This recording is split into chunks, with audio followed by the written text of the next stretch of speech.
আসসালামু আলাইকুম প্রিয় শিক্ষার্থী বন্ধুরা, আজকে তোমাদের সামনে কিছু বিষয় আলোচনা করব। সেগুলো হলো আমরা যে লিস্টগুলো ব্যবহার করি HTML এ, সেই লিস্ট সম্বন্ধে আজকে তোমাদের সামনে কিছু প্রাথমিক বিষয় নিয়ে আলোচনা করব। তো আমরা জানি লিস্ট হলো কত প্রকার? 3 প্রকার। তো 3 প্রকারের মধ্যে কি কি আছে? এক হলো অর্ডার লিস্ট,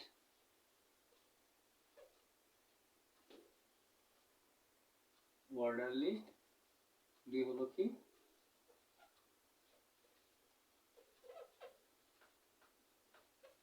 আনঅর্ডার লিস্ট, 3 হলো ডেফিনিশন লিস্ট। এই হলো লিস্ট কত প্রকার? 3 প্রকার। এখন অর্ডার লিস্ট আমরা কোন ক্ষেত্রে ব্যবহার করব? যখন কোনো লিস্ট আমরা সংখ্যা দিয়ে তৈরি করব অথবা কোনো বর্ণ দ্বারা লিখব, তখন সেটাকে বলবো আমরা কি? Order list. সংখ্যা বর্ণ ছাড়া হলে কি? Unorder list. সংখ্যা বর্ণগুলো কেমন হয়? ধরো আমি লিখলাম প্রোডাক্ট লিস্ট,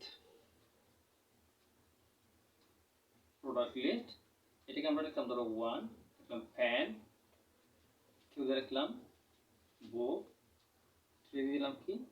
পেন্সিল। ঠিক আছে, তো দেখো আমাদের তিনটা প্রোডাক্ট কি দিয়ে লিখেছি? আমি লিস্টগুলো সংখ্যা দিয়ে লিখেছি, তার মানে এটা কি লিস্ট? এটা একটা অর্ডার লিস্ট। যদি আমি বর্ণ দিয়ে লিখতাম এ বি সি, তাহলে কি? Order list.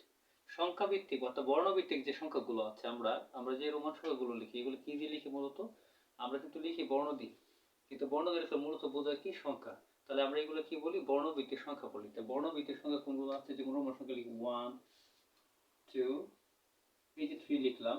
দেখো যদি আমি লিখেছি কি বর্ণ ব্যবহার করে, কিন্তু মূলত এগুলো কি? সংখ্যা। তাহলে কোনো বর্ণ অথবা বর্ণভিত্তিক সংখ্যা যদি হয়, তাহলে সেগুলো কি? Order list. সেটা যে সংখ্যা হোক না কেন, হোক ইংরেজি সংখ্যা অথবা গণিতের ক্ষেত্রে যে আমরা অঙ্কগুলো ব্যবহার করি সেগুলো হোক, অথবা অন্য কোনো দেশের ভাষাভাষী লোকদের প্রত্যেকের নিজস্ব কি থাকে? গাণিতিক চিহ্ন বা প্রতীক থাকে, সেই চিহ্নগুলো ব্যবহার করে যখন লিস্ট লেখা হয়, তাহলে সেগুলো হবে কি? Order list. অথবা প্রত্যেকটি দেশের নিজস্ব কি আছে? বর্ণমালা আছে, সেই বর্ণমালা ব্যবহার করে যদি কোনো লিস্ট তৈরি করা হয়, তাহলে সেটা হবে কি? Order list. তাহলে দেখো আমাদের এখানে যে লিখেছি, আমরা ইতিমধ্যে যেগুলো লিখেছি সবগুলো কি? অর্ডার লিস্ট গেল। Order list. এরপর আমাদের কি আছে? Unorder list. আনঅর্ডার লিস্টের মধ্যে আমরা যে প্রতীকগুলো পাই, ইতিমধ্যে যেগুলো আছে আমাদের HTML বই, যেগুলো তোমার একাডেমি আছে, 3টা প্রতীক আছে। একটা আছে ডিস্ক, একটা সার্কেল, একটা হলো স্কোয়ার। তো ডিস্ক আমরা কোনটা বলি? আমরা যখন এমসিকিউ বরাট করতে গেলে, অর্থাৎ বৃত্ত যখন বরাট করি, তখন পুরোটা কি হয়ে যায়? কালো অংশ গোল কালো হয়ে যায়, এই অংশটাকে আমরা বলি কি? ডিস্ক। তাহলে ধরো আমরা যেরকম লিখলাম, এই যেরকম দিলাম, এটা হবে কি? এটাকে বলি আমরা ডিস্ক। তার এটার নাম কি হলো? এটা হলো DISC, ডিস্ক। এটাকে আমরা কি বলি? এটাকে বলি আমরা সার্কেল। এটাকে বলি আমরা সার্কেল। এটা আমরা কি বলি? এটাকে বলি আমরা বর্গ অথবা স্কোয়ার।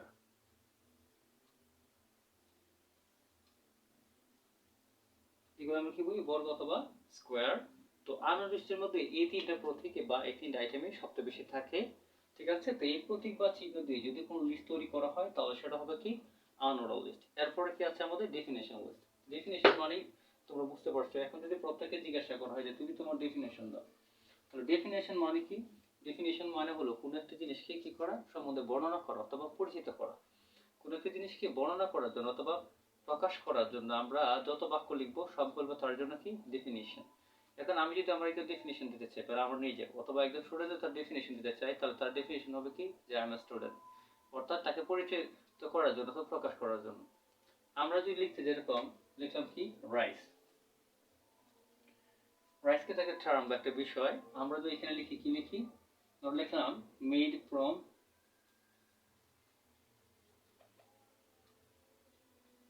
পেডি। তার মানে এই যে রাইসটা আছে, এটা আমরা কোথা থেকে পাই? এটা আমরা ধান থেকে পাই। অথবা আরেকটা ডেফিনেশন হতে পারে এটার, যে রাইস দিয়ে আমরা কি করি? ভাত রান্না করি। তাহলে আমরা যদি ভাত রান্না করি, এরকম একটা বাক্য কিনা তৈরি করি, তাহলে কিন্তু তার জন্য এটা কি হবে? এটা তার বর্ণনা হবে, ডেসক্রিপশন হবে। তাহলে আমরা এইভাবে যদি কোনো লিস্ট তৈরি করি, ধরো আমরা আরো লিখলাম যে টি, কি লিখলাম? টি। আচ্ছা, টি বর্ণনা কি লিখলাম? যেন হট অথবা কোল্ড টি। তাহলে এটা আমি ডেফিনেশন গুলো, এই যে এক্সপ্লেন গুলো দিলাম, এখানে যে ব্যাখ্যাটা দিলাম বর্ণনামূলক, সেটা হলো থার্ড। এই আকারে যত ধরনের লিস্ট আমরা তৈরি করব, সেগুলোকে কি বলা হবে? Definition list.